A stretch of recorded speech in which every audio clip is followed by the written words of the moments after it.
বড়ই পারো, নয়তো কেউ চলে আসবে। এই বড়ই গাছের সামনে কে রে?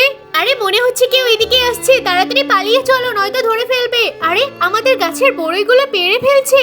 কি হয়েছে রে বোন? দেখো না ভাই, আমাদের কাছে বড়ইগুলো সবাই ছিঁড়ে নিয়ে যাচ্ছে, তুমি কিছু করো। দাঁড়া, এমন কিছু করব যাতে ওরা খেয়ে যেন মরে যায়। এই বাচ্চারা কি হয়েছে, তোমরা এত রাগারাগি করছো কেন? কি বলবো বাবা, গ্রামের সব বাচ্চারা এসে আমাদের কাছে বড়ই ছিঁড়ে নিয়ে যাচ্ছে। আমরা তো ওষুধ দেবো গাছে, এটা তো খাবার জিনিস, এতে কেন তোমরা ওষুধ দেবে? আমরা কারোর কথা শুনবো না, আমরা তো ওষুধ দিয়েই ছাড়বো। তোমরা দেখে নিও অন্যের ক্ষতি করতে গিয়ে কোনদিন নিজের ক্ষতি না হয়ে যায়।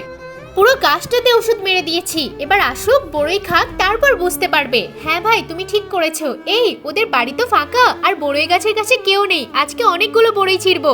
আরে ওরা তো বড়ই পারছে, আমিও যাই কয়েকটা বড়ই খেয়ে আসি। আরে এবাড়ির মেয়ে চলে এসেছে, আমাকেও একটা বড়ই দেবে? ও যদি বাড়ির কাউকে বলে দেয় তাহলে তো আমাদের বিপদ। আরে ওরা তো বড়ই ফেলে দিয়ে গেল, এগুলো আমি খাবো। কি রে ছুটকি কোথায় গেল? আমিও তো দেখতে পাচ্ছি না। আরে ভাই, ও তো বড়ই খেয়েছে। ভাই আমাদের মেয়ের অবস্থা বেশি ভালো না, আমি তোমাকে একদিন বলেছিলাম না?